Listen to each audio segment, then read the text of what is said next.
Hi bro. Hi bro. Bro మనకు Ram Charan game changer రాబోతుంది కదా. సో మనకు ఎన్టీఆర్ దేవరా గ్లిమ్స్ అయితే అందరూ చూసేశారు, పోస్టర్ అయితే చూశారు.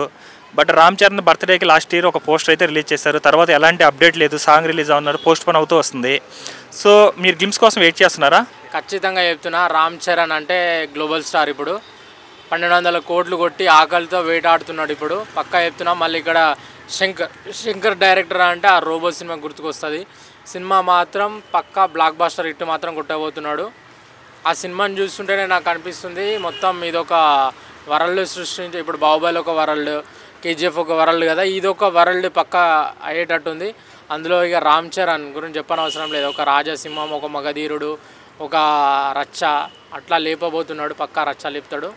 సినిమా మాత్రం కాచుకోండి. ఇక శంకర్ డైరెక్షన్ గురించి చెప్పనవసరం లేదు. ఆయన డైరెక్షన్స్ వచ్చిందంటే మాత్రం సినిమా అది కరెక్ట్.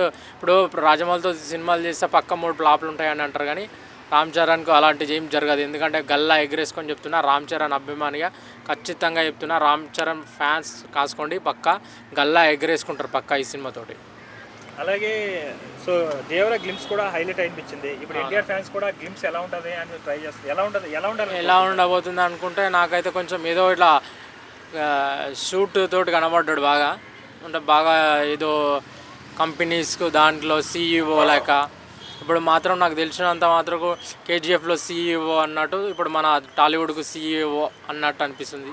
టాలీవుడ్కి కాదు, ఇండియన్ ఇండస్ట్రీకి సీఈఓ అనే ఒక కాన్సెప్ట్తో తీస్తారు అని అనుకుంటున్నా.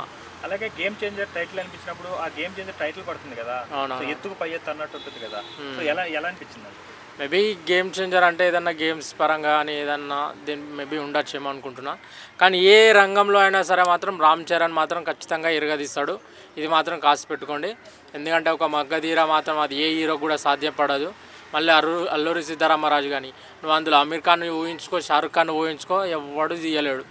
కాబట్టి రామ్ చరణ్ మించిన యాక్టర్ ఎవ్వరు లేరు, టాలీవుడ్ కాదు ఏ ఇండస్ట్రీలో. ఈ సినిమా మాత్రం మీరు రాసి పెట్టుకొని 1000 కోట్లు కొడుతుంది పక్కా.